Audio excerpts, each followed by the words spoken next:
स्याला Korea भनेर आयो त्यही नेपाल जस्तै बेल्चा पक्रिनु पर्ने के स्वाइँदाको बानी हो यो के हो हामी 3 जना आएको छौँ उत्तर कोरिया हाम्रो काम एकदम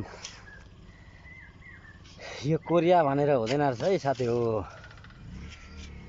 कोरिया भनेर हुँदैन है कोरियामा पनि हामीले ट्र्याक्टरै दिएको छ हातमा थमाइदिएको छ बेल्चा हाम्रो काम यस्तै छ है पैसा सबैलाई चाहिने पैसा अब यता हाम्रो स्वाइँदाले हान्दैछ स्वाइँदाको हाने राम्रै छ यस्तो छ है कोरियामा पनि यस्तै हुन्छ साथीभाइ हो काम चाहिँ जहाँ गए पनि गर्नुपर्छ है जहाँ गए पनि यतिको पसिना चाहिँ निकाल्नुपर्छ हामी 3 जना आएको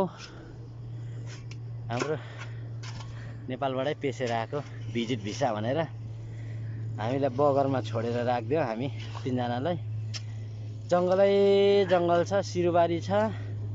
बिचमा खोला छ खोलामा हामी छौँ यो ट्र्याक्टर प्लस हामी 3 जना